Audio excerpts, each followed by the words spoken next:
All right. Hey, everybody, and welcome back to Future Focus, where we are living at the intersection of business, technology, and the human experience. I'm looking forward to this week's conversation, like I look forward to every conversation I have. But this one in particular has a special place in my heart because we are talking about customer education, but not just the traditional customer education, but really thinking about customer experience, the role that education plays in that. And we're not just talking about customer tutorial videos or courses. We're talking about it as a holistic strategy. So to help me navigate that conversation, I'm joined by Steve Cornwell.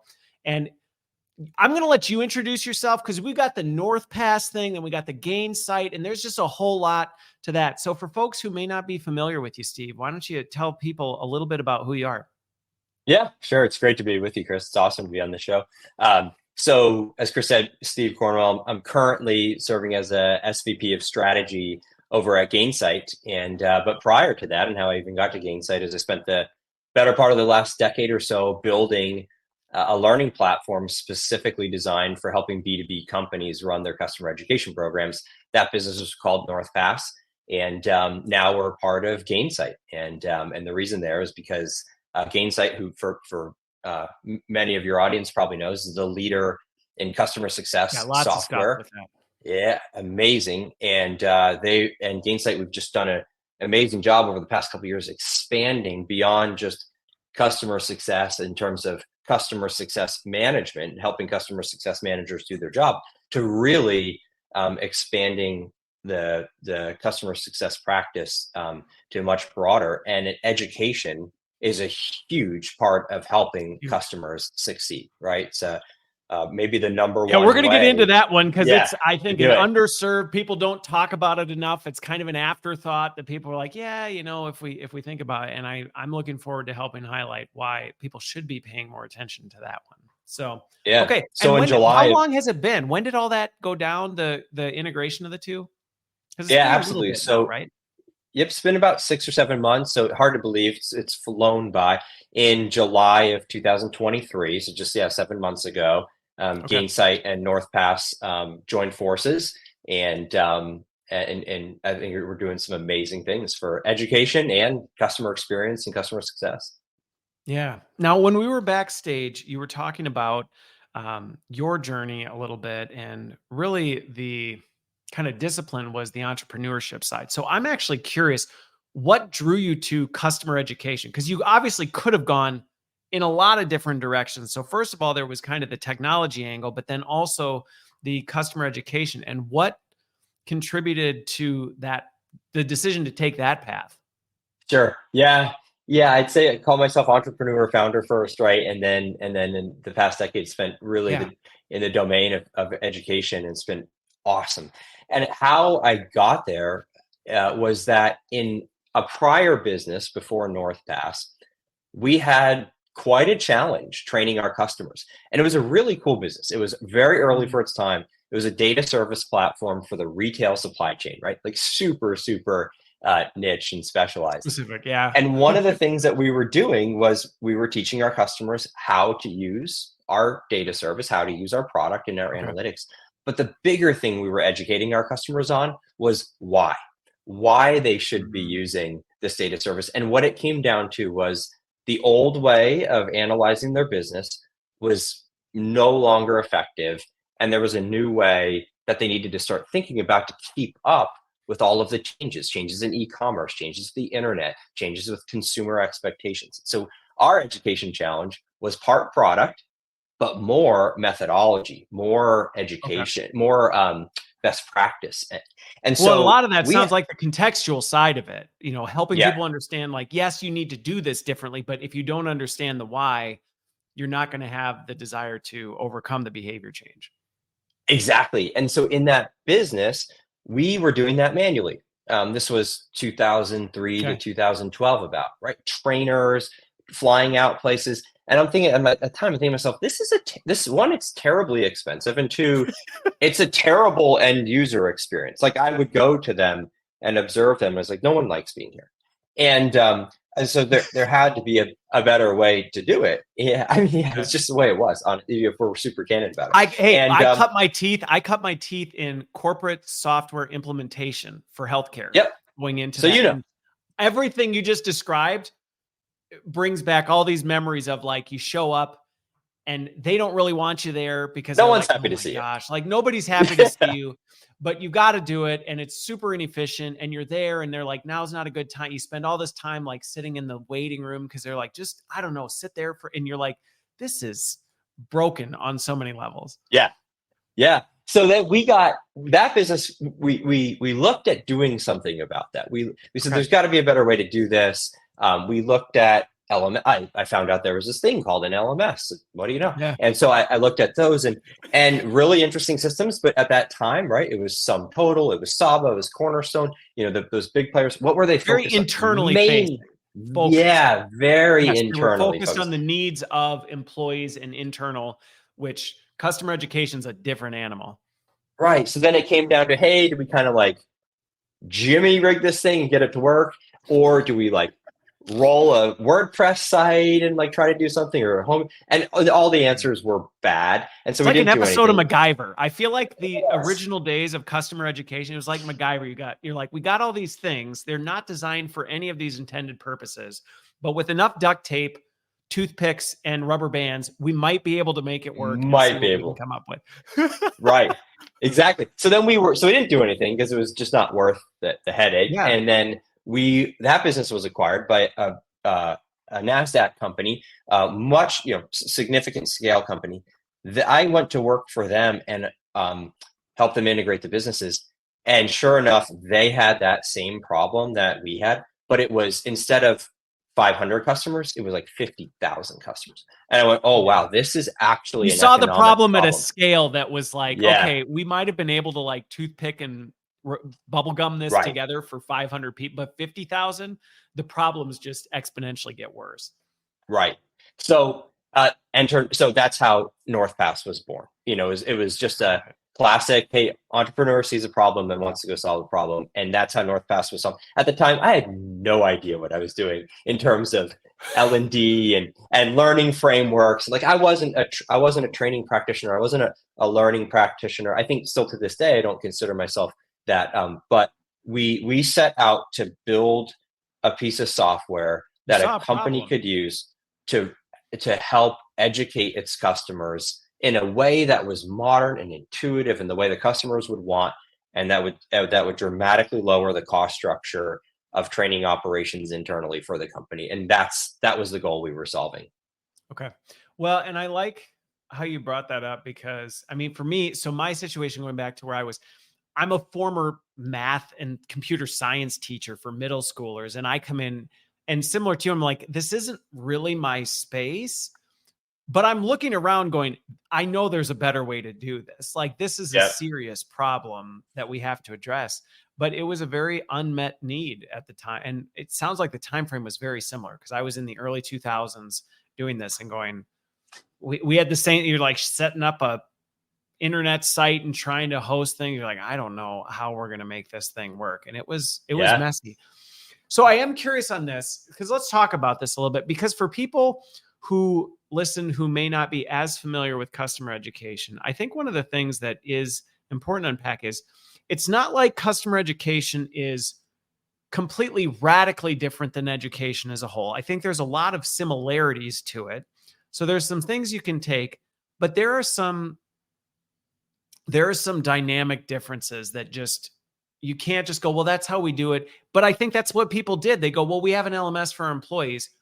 Can't we just use that for our customers? Why wouldn't that work? And I've been through many, many of these conversations where you go, it just doesn't. And even if the RFP box checks and says, yeah, no, it can do it for customers, you're like, yeah, but the workflow, the user experience, the way it is designed is not designed for that. So what were some of the things specifically that when you looked at this, you went, we've got to fix this? Mm-hmm. So two things. So one, we always said, hey, there's a learner aspect. We have two customers. We're serving the learners. We're building for the learners, and we're also building for the builders. And on the learner side, we said our kind of found our kind of principle there that we went on was learn learners of these vendors Yep. don't have to do this. Unlike an L&D team or a compliance team saying, thou will take my training or thou will be fired. It's like, great, we have 100% you have to do engagement. it by the end of these 3 weeks or else. There's a little bit of a stick at the back of this thing. Yeah. So 100% completion rates. Great. Right. And the customer side, it's like, no one has to do this. They don't have to take training. It's in their best interest to, but only if you make it so. And so we focus very heavily on making that customer experience or the end learner's experience great. And our inspiration for that at that time, because Northwest was started around 2014, so we had some really interesting innovations come before us. If you remember, like the MOOCs, right? Like Udemy and Coursera and edX did some great stuff. Masterclass really like innovated that digital front end to the learning experience. So we were inspired by that, and that made its way into our product. Then on the admin side, when those things stood up, for the time, that really was the cutting edge of what learner experience, I guess, if you want to put it in that, a good digital learning experience. They did a really good job going, hey, online education does not have to suck. Like, we can actually make this a positive user experience, which before it had kind of been an afterthought. It was like, well, you know, if we do it, we'll get around to it. So yeah, it is funny thinking back to those days. Okay, sorry. Yeah, so that was the first principle on the learner side. And then on the builder side, we said we're building for people that have all this proprietary knowledge. They don't have the luxury of going to a course catalog, shopping it, and then piecing together a curriculum like traditional L&D does in many cases, right? So we said we have to make this building experience awesome, enjoyable, delightful, efficient. And so those were the two founding principles of both sides of the platform that we went off on. And we thought, and when you say the building part, are you talking about the back end, like the actually creation of the experience itself for that operator on the back end that has to put this thing together? Because again, if you're talking about corporate experience, sometimes you have more tools at your disposal that you didn't always have, tools and resources at your disposal to pull things together that you may not have on the customer education side. Is that what you're talking about? It is, exactly. And in a way, like, we kind of were, I think we were fortunate early, but then kind of paid a price later. So early, when we got this going, remember, we were coming from like an entrepreneurial point of view. We were like product managers in our last business trying to serve our customers, right? We weren't trainers. We were just trying to get our customers to use the product. So we didn't have I don't think we even knew what L&D was. I don't even think we knew there was a thing of corporate training. And early on, I think that was really beneficial for us because we could kind of build without boundaries. And we built for like a common professional that didn't have any training expertise. They might have been a customer success manager, a product manager, some business operations manager, some way to take their knowledge, translate it from their brain into an online curriculum. So you're building for the lowest common denominator to say, hey, the people that were doing this, they have not committed a career to this.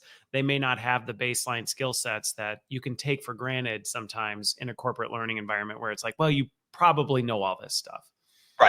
Right. Only later did we come to realize, oh, there's actually a department for this in some companies.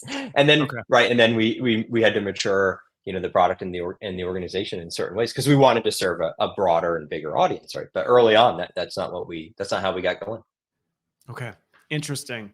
Yeah, it is. I just think about what you're talking. I think some of the other things that come to mind for me that I think you're hitting on that addresses, on the customer side, a lot of the stuff has to be custom created because it's customer facing. Mm-hmm.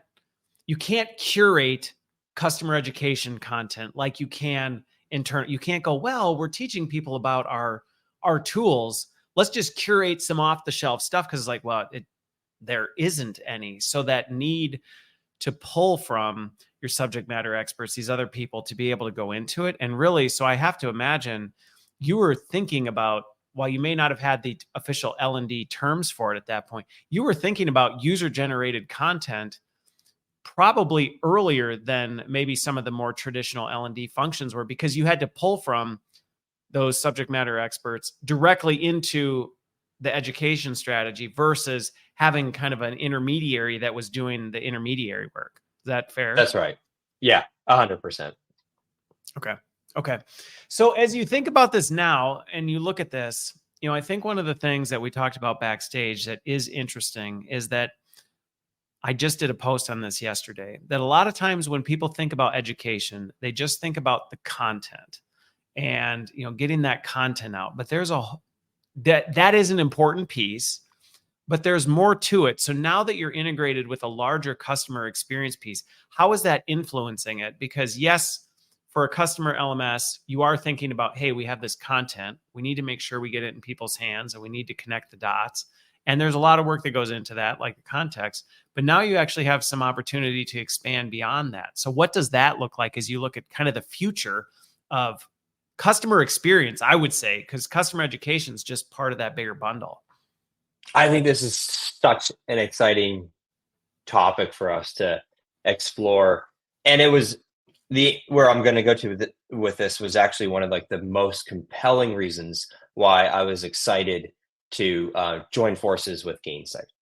And so when we think about like the future of customer learning, the future of customer success, I think the future that we envision is a much more integrated customer experience with a very, very well-designed holistic customer journey. And education is a major part of that. And today, when you think about how customers become successful with products, they have to go through a support center, which might be disconnected from the community, which might be disconnected from knowledge base articles, which might be disconnected from, oftentimes disconnected in all those examples, from the learning management system. Maybe there's some tutorials that go out via email from an account manager or a support person. Maybe there's a YouTube page and some consumer products that have like how-tos from a whole bunch it's of usually a very discombobulated, like I think anybody listening or watching who can think about this, when you think about a service or a product that you have, when you need help or you're trying to make more of that service or product, a lot of times it's clear how discombobulated that customer experience is. Yeah. Like you said, it's like, well, you need this. Oh, no, we can't help you with that. You got to go figure this out. And you may not even know that other thing exists. And you might go, well, that wasn't very helpful. It's very fragmented. Right. Right. And so we at Gainsight, we see a world where instead of companies having, 15 different digital properties to help customers succeed, we see a world where there's actually like two. You have your product, and then you have this other digital hub or this customer your hub, customer experience hub type. Right, where it brings together your blog, your knowledge articles, it brings together your courses, your certificate programs, it brings together all of these, video libraries, everything to provide that really, really unified experience. And that's what we're building towards. And I think you mentioned the content creation, and then separately from that, there's a lot more. And that's really that delivery. And that's really where we're hyper focused on right now, is that delivery side. And so one part is really unifying the experience to make it a great experience for the users. The other part, though, is making sure that experience is then really personalized, right? And serves the right information for people. And at Gainsight, I think we have a unique, probably we're the only company that has the unique opportunity to really deliver on the value proposition of personalization in the customer learning world, because we have so much information about how our customers use their products, use their services, engage with them, all types of indicators on health and product utilization, and so many different signals that we can now use that to trigger the right content to the right people at the right time, which has been, the dream, right, of every education professional for a long time. And I think what's been missing is the connection of the learning platform to the customer platform. Yeah, and I don't think people have always seen that connection. I mean, and maybe it's changed over the years, but I've stayed close enough to education that to me this continues to be an opportunity. There's two things that stand out on what you said. Is one, I mean, I just remember back to my early days in customer education, the value that came from one of the products that I stood up as an education product was system assessment, where we would go in and actually assess system usage to see where are there those learning opportunities. Because again, people just didn't, and we're talking system specific, but I think it applies in a lot of ways where you would figure out like, well, you're not really using it the right way. And if we help you use it the right way, you will actually have a better customer experience, which then was so integrated. Like we were so tied to customer service because we knew, hey, these are the pain points. And then that was tied to product development because we would work with product development. We actually, in many ways, were the glue between them because we saw, here's what's going on with the product. Here's what the customer experience is like. Here's how we can help bridge that gap between them. And I think there's a lot of opportunity around that. The other thing that stood out that, I mean, it may make, it may offend some internal L&D people, but don't take it this way. If this is you listening to it, I feel like the stakes are a lot higher in customer education because you have a lot more of these challenges tuned up to 11. So even like what you said with people don't have to take the training. So if you don't build a quality product and deliver it in a good way, there's no artificial noise that can make you feel good about it. It's just like they are using it.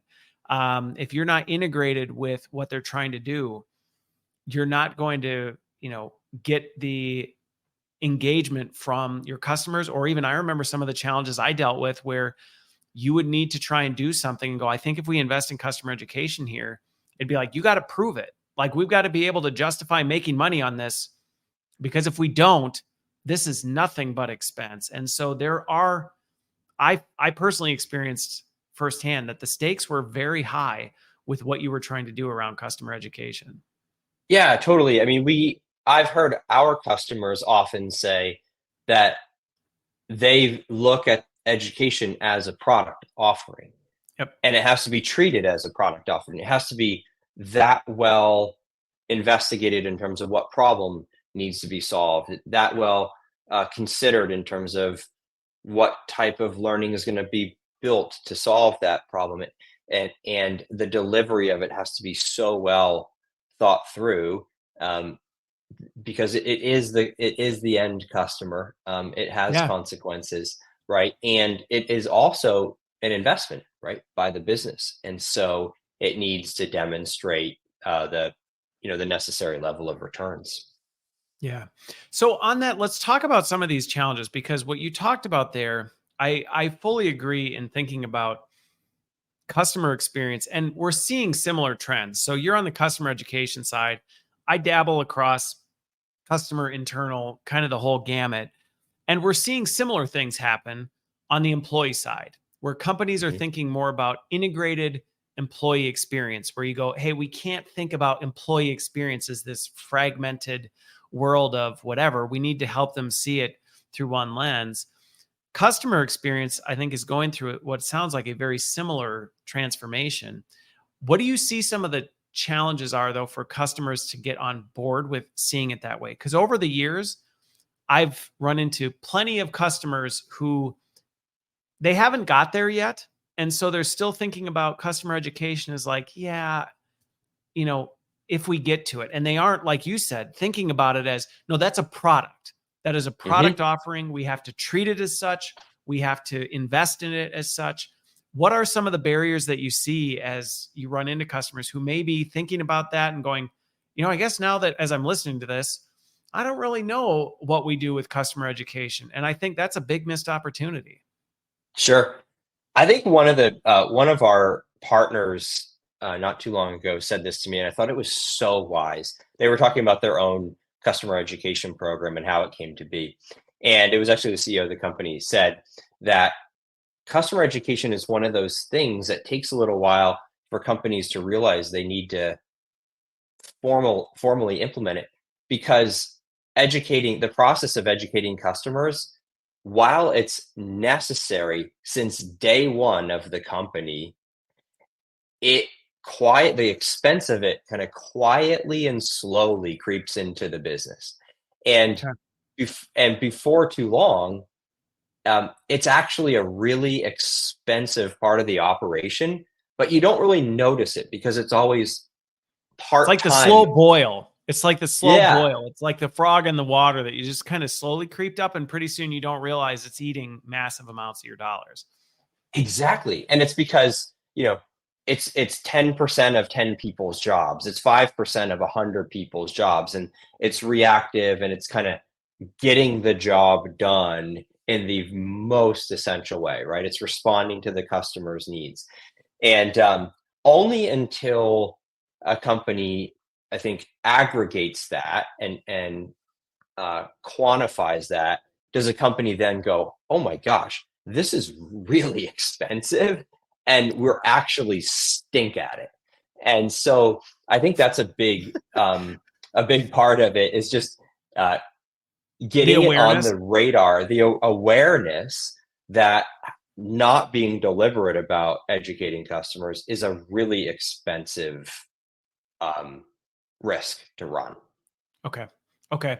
Yeah. And my experience has mirrored similar things where it's kind of like if you don't own a scale and you just never weigh yourself and you just kind of don't really pay attention. Then all of a sudden you step on it and you go, oh my word, like what happened here? Like, What how happened? did I get from here to here? And you didn't notice it. You slowly bought bigger pant sizes and all this other stuff. And then all of a sudden you're like, whoa, like how did we get from point A to point B? And I've seen similar things with customer education because, like you said, it never starts as like a full-time organization, which I'm sure as an entrepreneur, like I understand why companies don't start there because you're kind of in that environment where everybody's kind of doing a little bit. But I think to your point, the danger of that is you don't really have visibility into it because when it's 10% of everyone in the company's job, you're not necessarily recognizing, hey, there's actually 10 headcount if we were to tally this up that are doing nothing but this. There's 10 systems that we've kind of jerry-rigged to work that we've got licenses to this for customers all over the place that we just kind of didn't pay attention because we slowly added it up. And when companies start looking at that, it can sometimes be a shocking figure to look at. Yeah, it's really interesting. So our primary customer base at Gainsight, at NorthPass and now at Gainsight, is B2B software companies. That's Okay. who NorthPass serves. That's who Gainsight serves. That's our Okay. audience, right? And this is, if you think about it, this is a very technologically progressive industry, right? I mean, we're building Super. software, and we Yeah. use a lot of software. And we're very, the employees in this industry are very aware of the latest and greatest software. So one would think this is going to be a really progressive industry when it comes to digital customer education, right? Not the case. And it's so interesting. So about a year Yeah. ago, we started at NorthPass, we started building our own surveys and data set on what percentage of B2B software companies are doing customer education primarily manually versus primarily digitally. And I Okay. thought it was going to be like, well, 80% are primarily digital, right?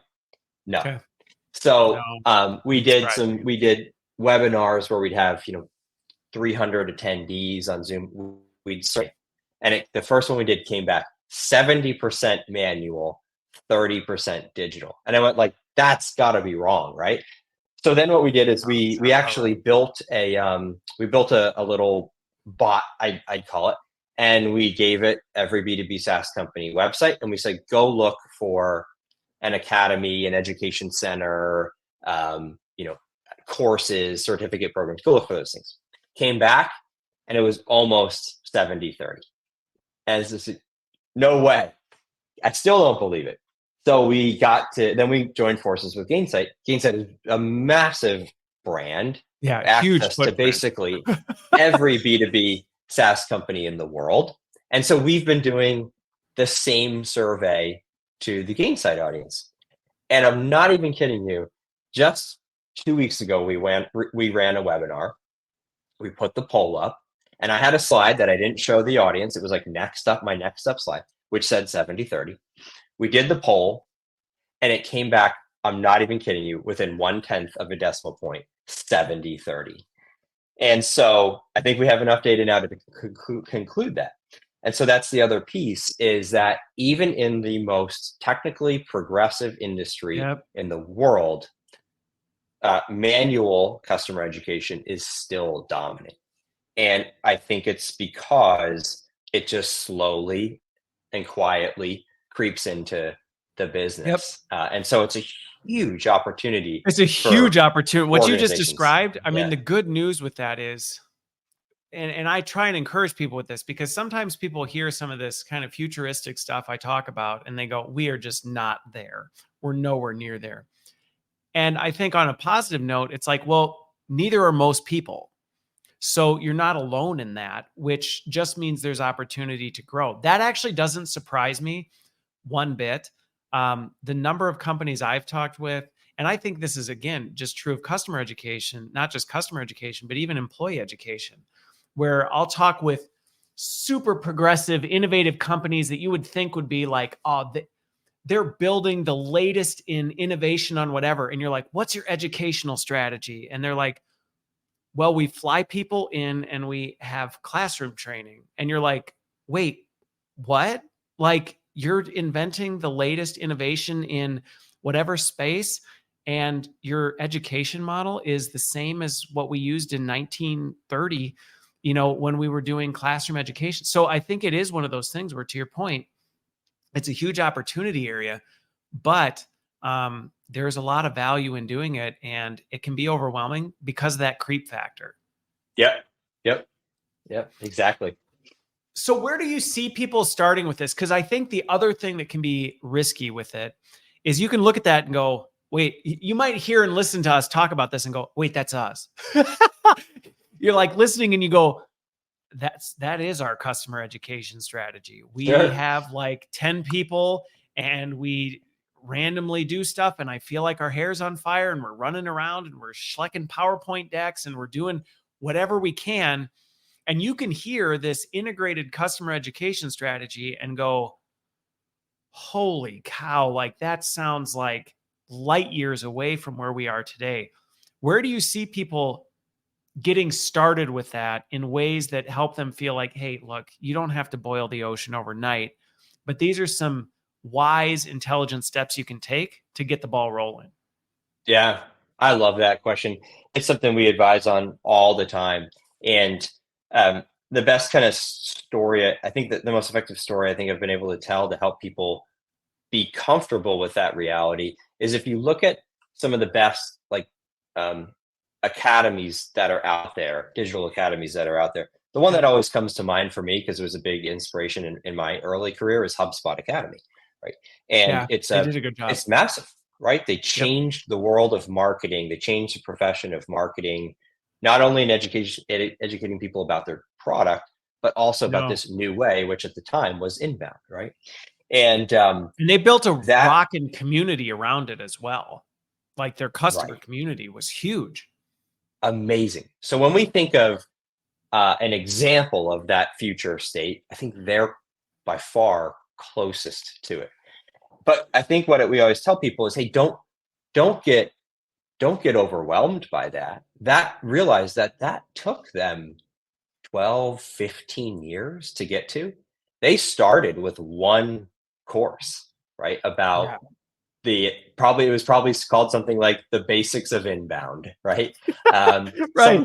If I had to guess, that's probably what it was. And then iterated from there. They started with the person building that course was probably dedicating 25% of their time. They were probably either an internal L&D professional kind of on loan to the customer experience area to work on this one course, or they were like an account manager or a customer or an implementation manager on loan to build this out, right? And then it took off from there. And so we always advise, our prospective customers or existing customers, to just start small. Don't get overwhelmed by the grand vision. Aim, have the grand vision in mind, have a North Star, but Sure. start small. And we always say you need to dedicate, it's only going to happen if you make it part of someone's job, right? It Yes. can't any longer Yeah. be, hey, provide good customer service, be responsive to customers, make sure customers know what they're doing. It can't just be that as a company mandate. It has to be, hey, your job is to educate customers. Your job is to get our education program off the ground. And look, that could be 25%, could be 50%. It doesn't have to be 100% to start, right? But you got to And nail it down and say, this is actually officially you got to part of your nail job, not a it. This nice is to, when you have time, fill in the cracks. right, right. And then give that person the autonomy to, to be creative, right? Give them that creative latitude and just simply give them the goal of, look at, give them the goal of identifying what the most painful problem is right now in the customer education process. And that could be an external goal. It could be something like it takes customers too long to get initial value. It takes customers 10 weeks to get value. We need to make that 4. It could be an internal goal, which is something like we have 35 customer success managers spending 40% of their time on training. I need to get that down to 25% of time, right? So it could be a operational efficiency goal. It could be a customer experience goal. So allow them to find that goal and then give them that creative latitude to figure out how to solve that through education. That's the way we advise companies really get started down this path. Okay. I like that. And maybe we could spend a little time unpacking this a little bit in order of it, because I think that really does help people. When a problem feels just overwhelming and too big, I've just seen over the years, it's just human behavior. When something feels too big and unattainable, we just tend to go, forget it. I can't do it. And I think some of the things that stood out to me, that any company that's, whether it's product, service, whatever you're doing, one of the things that you hit on that has actually been a theme from the beginning is take some time to understand where the pain points are. And to me, I think there's 2 that stood out. One is, where's those like customer pain points? Yes, you need to understand like that, because that's going to fuel, well, where do we start first? Because you don't want to spend people's time and attention on something that's like, well, nobody's actually struggling with this. You don't want to operate off assumptions. So some of it is that, but some of it then also, going back to what you said before, is if you don't know how big of a problem this customer education thing, because you've just had this seep factor go in, actually evaluate that, because that may help you know how much you should shift your focus on this, because you may find out it's not just, well, let's make this 30% of somebody's job. You may actually do an analysis and realize, holy crap, with the amount of time and energy we're spending on this, we actually could build a small team that just says, this is your job now, type of a thing. Because you may discover, wow, with what we're spending, why wouldn't we have a core focus? Because going back to a good customer experience, it's not a good customer experience if, well, it depends on who I talk to. If I get Jill, it's great. She's super helpful. It's a quality. I talk to Bill, it's awful. If I talk to and I remember back in my software days, that was a big problem I was trying to solve in and of itself was, hey, we can't have this. Customer experience is dependent on the person that they engage with. That is a very dangerous place to put yourself, because if that person goes or that person's not available, suddenly you're too dependent on a very vulnerable factor. Mm-hmm. That consistency is so key. I remember one time we kind of hired a brand agency to help us with a little bit of messaging, and they went out and talked to many of our customers and to get kind of the key words that our customers would say about the value delivered, and consistency. A consistent experience was actually one of the things that our customers would mention in when they would describe the value of our learning platform. They could provide a consistent educational experience. I thought that was really interesting. So you really hit on it. Well, and I think I know a lot of folks from McDonald's, and it's interesting because you talk to people, McDonald's people either love it or hate it or whatever. But one thing is, that is one of the biggest things that McDonald's is known for, is you can be anywhere in the world, and if you go get a Big Mac, you know what you're going to get. And it's part of their competitive differentiator is the fact that as a customer, you know what that experience is. And so it helps you understand the value of the product and where it is instead of being like, I don't really know where to place it. And I think that's something that is often underestimated in the value of product strategy is, hey, is it consistent across the board? Because if it's not, that could actually be a deterrent for our customer because all it takes is one customer has a terrible experience and then that experience is shared with others and it can spread really quick. Oh, for sure. Yeah, for sure. So then something else that stood out that as I'm thinking about that is, so there's kind of that front end analysis, both on the customer side and the product side, or the customer and kind of your own internal operations. Cause I guarantee to your point, if 70% of people are still going old school with this, anybody watching and listening, you go run the reports, have your analysts dig into, there's opportunity area for you. Mhm. Is that a fair Yep. assessment? Like, I think probably in all your years of doing it, it's like, no, we've had a customer, they had no opportunity areas. It's there. But I think something that you shared that I think would be interesting, going back to kind of the cross-functional partnerships, chances are someone in your company is doing some sort of educational strategy somewhere Yeah. and building those bridges. You said we didn't even know that chances are there was a corporate learning group that we could have tapped into. Maybe we weren't customer education strategy, but boy, if we'd known that that existed, we could have at least shared best practices, worked together, and kind of help figure some of that stuff out so you don't have to be alone. And I think a lot of people overlook that as an opportunity area because we get caught in our silos. Oh, we're product development. Well, right. But if education is a product, you're probably doing education somewhere else in your company that you could collaborate on. Yeah, and I think that's a good point. When when we're working with companies that are just getting started with customer education for the first time, and they say, "How do we get started?" And we go back to what I just talked about, where hey, you got to find a person and appoint that person to run with this, even if it's a quarter of their time.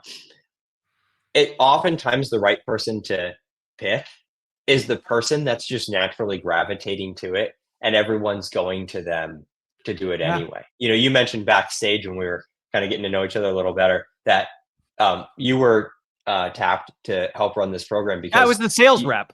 I was the sales yeah, rep out in the territory.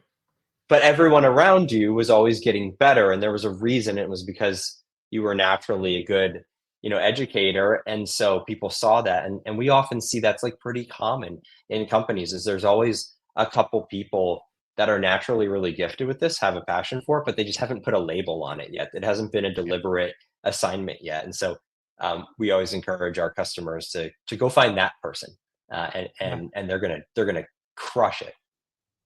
They will, because to your point, going back to it is a skill set that someone has. And there are some people where it's, I mean, and again, I just think of, we often assume that everybody knows. I mean, the number of people I coach from all different fields, we often assume everybody understands the complexity of skills and roles and all this other stuff. And actually, most people really don't. They kind of know Mhm. their lane and they kind of know what they've been doing, and they don't necessarily have this bigger picture view. So, to the senior leaders listening to this, those people exist in your company. They're out there, they're doing it naturally, and you can find them by going, who, like you said, who are the people that their very presence just raises the tide for everyone around them. And when you dig Right. into it, you go, oh, they're doing all these other things. Hey, how could we repurpose that person to say, you know what? We need to focus on this. And then it's no longer we've got to build a business case for a head of customer education strategy. And people go, well, that just feels like a lot. You probably have that. And it sounds like that's been your experience as well in companies is they can find that tribe of people who can help them with it. Absolutely. Yeah. They just need to be designated and really empowered to do it. Okay. So as I think about the last one that I really appreciated you drilling in on was the starting small. Mhm. I think that to me is one of the things that a lot of times people just go big. And there are times and places to go big with things, but not everything. And I think sometimes that experimental mindset of, hey, like, let's try some of this, let's figure this out. Like you said, HubSpot, they didn't come out with a full blown community and an entire suite of customer education on year one of their customer education strategy, because it's just not possible. No company is going to get behind that. And I think sometimes that can be discouraging to people because it's always that like, how do I just get there? And you don't. It's a process. You build towards it. And I think that's great advice to people to say, get the data, figure out who those people who are, and make them actually responsible for it. And then let them experiment and try some things. I will say from a customer education standpoint, and I'm curious if you've got any thoughts on this, I continue to be surprised, and not just customer educate, but just education in general. There's no like Mary Poppins bag where you just go, I always pull these same tricks out and they always work exactly the same. I really love the experimentation side and continue to be fascinated by, man, sometimes something you thought was going to work great because that's what it says you should do, just belly flops. And then other times you try something different and you're like, whoa, this just took off like a rocket. I know, it's so true. I have much less exposure to the internal employee education side, but on the customer side, products are different, people are different, the way people interface with different products is different. And so you just have a whole it's so dynamic on that front. And I'll never forget. Speaking of HubSpot, actually, I spoke at the Inbound conference 2 years ago with some of our customers. I led a panel with a couple of our customers. It was on the topic of why education is such a critical part of the customer experience. And one of our customers said it was just so profound. He was the person that was naturally just educating people, and his company said, "Hey, you're awesome at this. Let's like make this part of your job." And he thrived in it. And one of the reasons he said that he was able to be so effective early on was he said that before he did anything, he listened to hundreds of hours of customer call recordings. He said, and he used the product Gong, right? The call recording and conversation intelligence product. He said he used it so much that they emailed him and said, "You're one of our like top 5% power users and have consumed like the most recording time. What are you doing? And we would love to talk to you." So he used that point to just emphasize how obsessed he became with listening to what the customers cared about.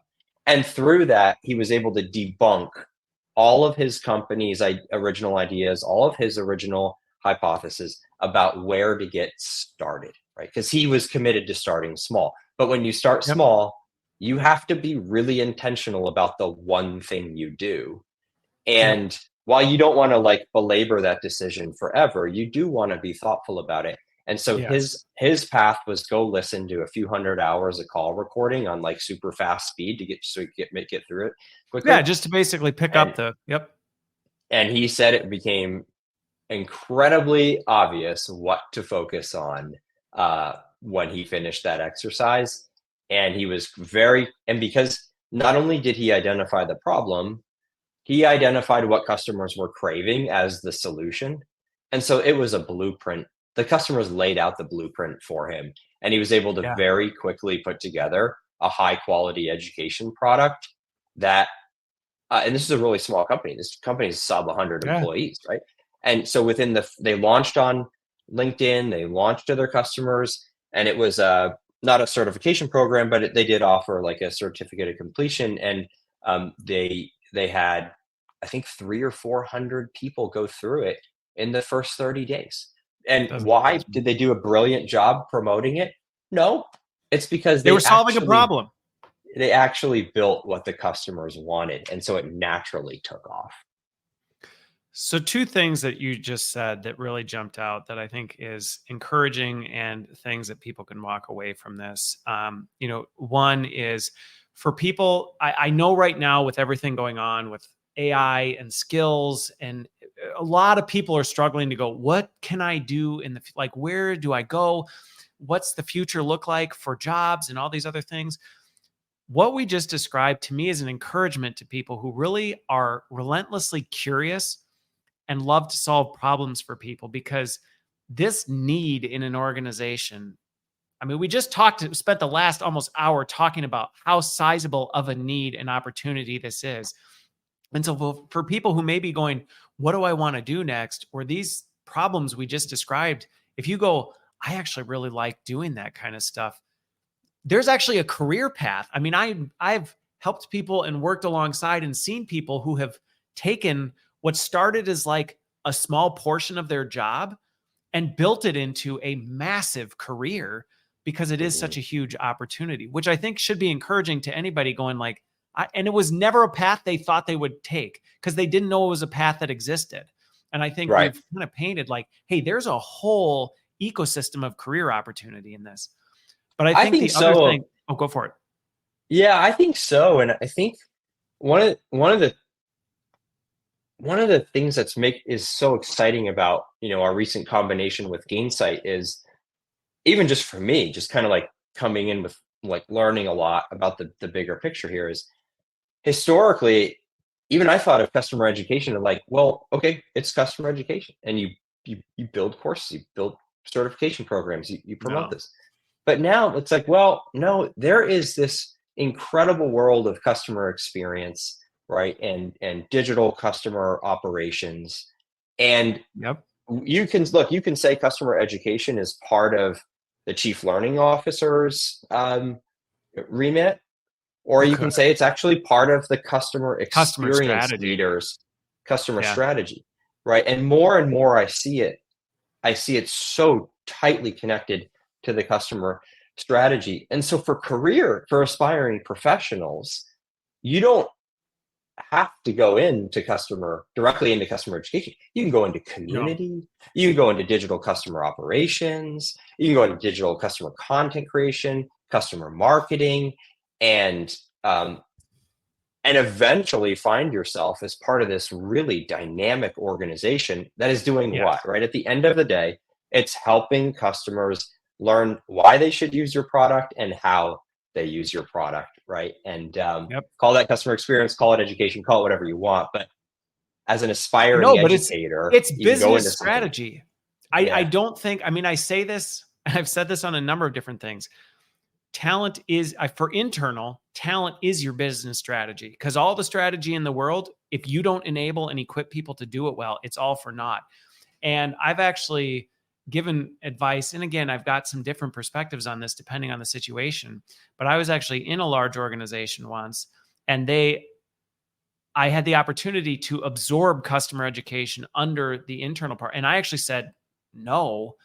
Mm, That is a distinct discipline that requires the intentional effort and focus. And that needs to be part of customer strategy. That is a different persona, it's a different focus area. And if you just treat it as an afterthought, you're not going to get the value out of it. yeah. Because, in my opinion, I mean, I think I told you backstage, I built a customer education strategy that started outperforming financially our product line, Mhm. one of our product lines, because it was such a huge opportunity. So I think going back to this career opportunity, it's huge for people who may Yeah. be interested in this. But I Yeah. think getting The back to it, monetization is a oh, go for it. whole That's another monetization of animal. that's That's a whole another thing. animal. Yeah. We could But tackle it's that in another possible. hour. I know we could do a Yeah. whole, I told you we could do like a 3.5 hour marathon on this, because that's another animal, but it's huge and it's rich with opportunity. But again, you got to get it right, because people will Mhm. not pay for a haphazard, portal of nonsense.